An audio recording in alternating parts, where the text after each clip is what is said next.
At some point, most of us are gonna need an RV technician to come fix something on our rig like this. But there's some really important things you need to look for to find a good RV technician. So today, we're gonna talk about some tips and tricks and just kind of talk through that process of finding a good RV technician. And yes, as promised, we're gonna give this GOOLOO battery jump starter / tire inflator another whirl. So we'll get some air in these tires in just a few minutes, but let's talk about the RV technician part of it first. At some point, most RV owners are gonna need a mobile RV technician. So today, we're talking about what you should expect from that process when it happens and how to approach it. Because the reality is, RV systems are complex, and the way a technician communicates, asks questions, and sets expectations can tell you a lot about how the service call is gonna go. So in today's video, we're gonna walk through a few red flags to watch out for when hiring an RV technician, and a few things you should always look for to help protect you, your RV, and your wallet.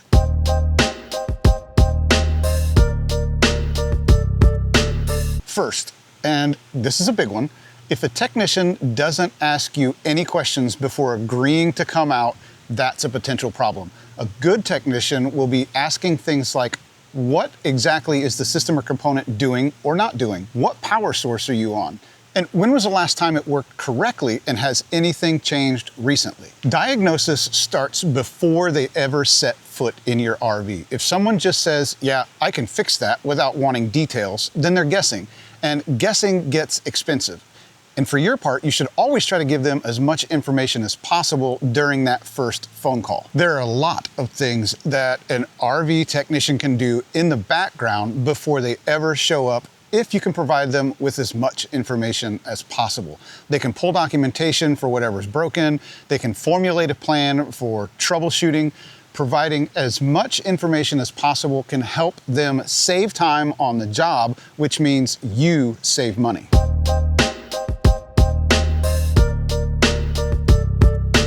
The second thing to look for, they should be able to explain the problem in plain English. You don't need a tech who throws around lots of jargon just to sound smart.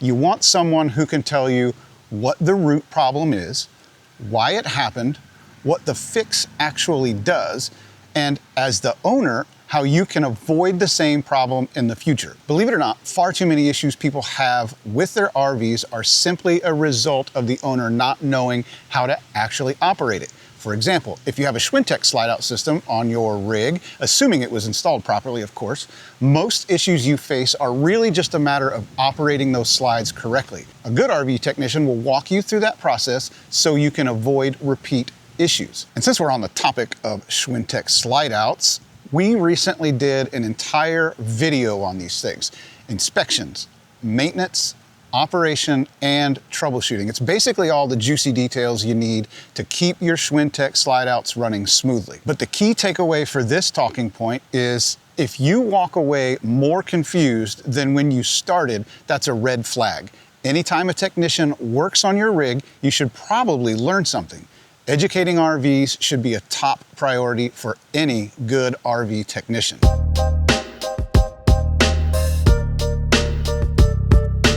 Next point here, watch out for vague pricing. You should understand, is there a diagnosis or trip fee? Is it gonna be an hourly or flat rate?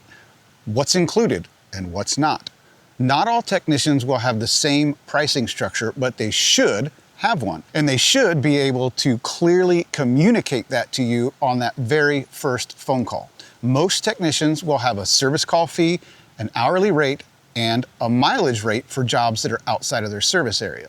They may also have a credit card fee or shop fees. And many technicians will have a flat fee for routine maintenance packages. All of that is normal. You just need to know before they start working on your rig. If the pricing is, well, we'll see how it goes when we get there, or we'll figure it out later, that usually means surprises, and those surprises aren't typically very fun.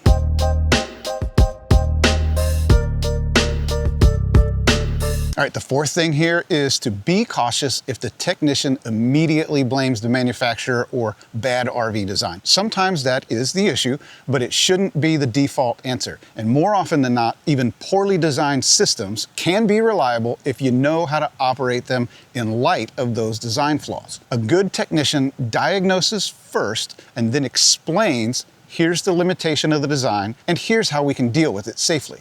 Blame without diagnosis and education usually means shortcuts. It also means you'll likely need to have it fixed again in the near future. All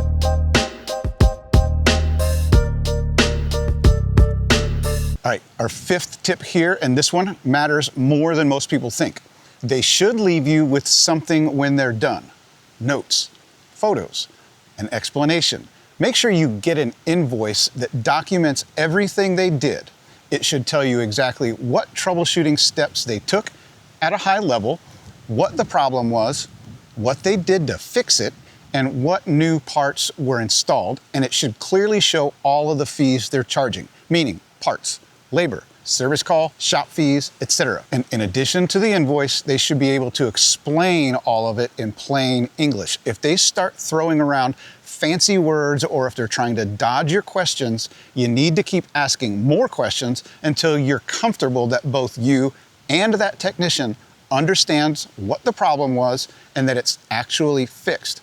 Having said that, sometimes there are complex problems or intermittent problems that seem to get fixed, but the tech may not be sure exactly what actions they took actually fixed the problem. That's not unheard of, and it's fine as long as they're honest about it and you can both come to an agreement on what the next steps would be if the problem persists later and the charges that may be incurred if another on-site visit is required. And again, it's important that they educate you on how to avoid the problem in the future.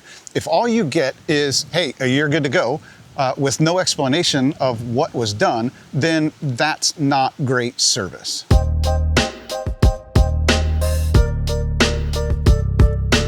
And finally, let's talk about training and certification and experience. So not every great tech has formal certifications, but they should be able to explain where they learned what they learned, whether that was factory training, the RVIA, the NRVTA, apprenticeship programs, prior trades, whatever. They should be able to tell you what systems they specialize in, electrical, appliances, slides, plumbing, whatever their specialty may be. Some red flags you need to watch out here for, hey, I've been doing this forever with nothing to back up that statement, or something like all RV systems are basically the same.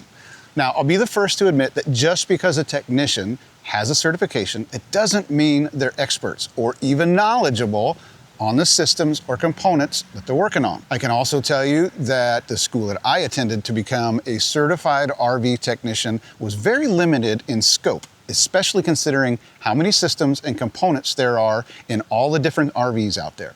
Now, I'm not saying that certifications are worthless. What I'm saying is that this is precisely why you need to vet anyone that could potentially work on your rig. Don't be afraid to ask them questions. What's their background? Have they received any formal training? How much experience do they have working on specific systems that you're having issues with? Now, obviously, they can say whatever they think you want to hear to get the job. So be prepared to ask them some very simple questions about your specific issue, like what could potentially be the cause of the issue that I'm having? Or what troubleshooting steps would you take to find the root cause and correct it? If they don't have a clear answer to either one of those questions, it doesn't mean they're a bad technician, but it might mean you need to look for someone with a little more experience with that system or that component. One of the best resources that you have to find a qualified technician is the RV Help website. All you need to do is enter your current location, city, and zip code in the search box, and it will provide you with a list of technicians in your area that have received at least some level of formal training. Now, I have a couple of words of caution here. First, don't assume they know what they're doing just because they're on that list. And second, not everyone on that list has the same level of formal training. For example, if they're listed as a registered technician versus a certified technician, that means they've had significantly less formal training through whatever that certification body was. Again, vetting before you hire them is the key. You can also ask what additional training they've had outside of their formal certification. Again, the formal RV technician training is very limited in scope, and good technicians will take additional product and system training directly from manufacturers. For example, Lippert, who, like I've said in the past, makes many of the products and systems in your rig, offers both online and in-person training for technicians on most of their products. And many of those training topics are not even covered by those independent training organizations like the NRVTA, the National RV Training Academy. So at the end of the day, a good RV technician isn't just fixing your RV. They're helping you understand it. You've got a lot of money invested in your rig, so it's important that you take a proactive approach to finding a technician that can actually make the situation better. If something feels off before they ever even show up, trust that instinct. All right, so I hope you guys got something out of that. I hope you learned something. I hope it makes that process a little bit easier the next time you've got to hire a mobile RV technician. So let's move on to this GOOLOO. So I've got it pulled up here on Amazon. Looks like these things are going for about $100 right now. And if we look at what this thing can do, it's a 4,000 amp battery jump starter. It'll pretty much start, they claim, any gas engine and anything up to a 10-liter diesel. And then as far as the air compressor goes, it says it will go up to 160 pounds with an auto off. So basically you can set the pressure on this thing, hit the start button, walk away, and it'll stop when it gets to the set pressure. So let's take a look at what comes in this thing. So obviously we've got the unit itself here. It's kind of sexy looking, I guess, if you will. I've already got it set to where I need to be here to air up these tires, but there's different set points on here, or there's different, I guess, presets that you can have. We've got an auto preset on here. That one's currently set to about 36 pounds. And then we've got what looks like a motorcycle that's preset to 32 pounds, a bicycle, 44 pounds. It's got a picture of a basketball, and that set is set at about 9 pounds. And then you've got a custom one here that you can set to whatever you need. I've got this thing set to 120 pounds because that's normally what I set these tires to on travel day. So we're gonna give this a shot. But first, let's take a look at what else is in here. So you got your inflator hose, the jumper cables for jump starting the battery. Looks like some USB cords, a whole bunch of USB cords are in here. And then they actually give you some attachments or adapters for the air pump itself. So that's everything that's in the box. The instruction manual is very easy to read. It's got all the specs in here. So anyway, that's what's in the box or in the package. So let's try this again. Let's try and get this tire aired up. So I've actually let a little bit of air out of my tires. So we're starting out at about 115 pounds. That's about normal. Generally, I'll come out here and, you know, they're usually somewhere around 115 pounds. It just depends on the weather and how the temperature has changed. So this is kind of a typical thing that I would do here during this test. So this should be very simple. Hopefully we get better results this time.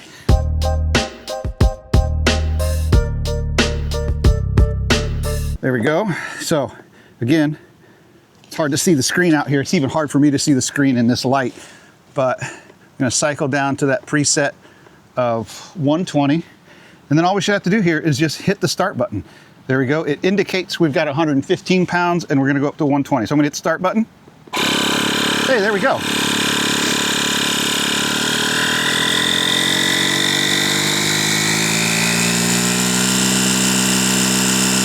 Kind of neat. You could hear that ramp up.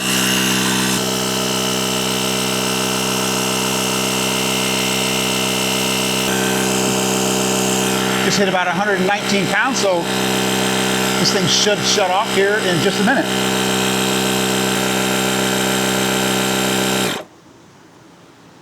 Voila. That worked much better than last time. If you guys watched our previous video on this, it didn't work so well last time. Basically what happened was when I hit the start button, it let out like a puff of air, and then it just shut off completely. I couldn't turn the thing back on.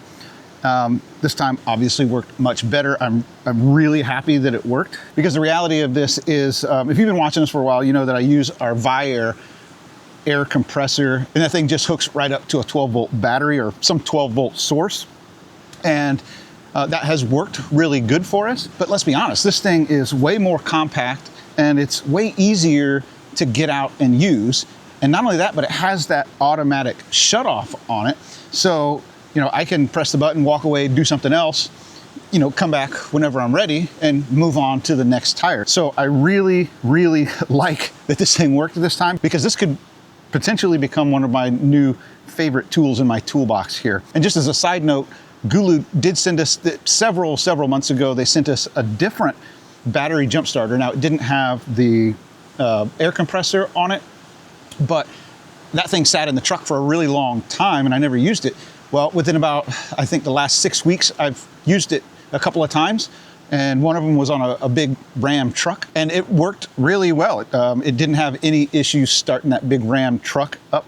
So I'm really hoping that this thing is gonna last. I'll keep providing updates on this thing to see how it performs over time. But man, I can't tell you how happy I am that this thing works, because it's just gonna be really, really convenient. So anyway, I think that's gonna wrap it up for this week, guys. If you got something out of this video, if you learned something about that whole RV technician vetting business, please go ahead and do us a favor and hit that like button down there. While you're down there, hit that subscribe button, hit that bell button. That way you're notified of all of our future videos when they come out. And until that future video, happy camping and stay safe out there, guys.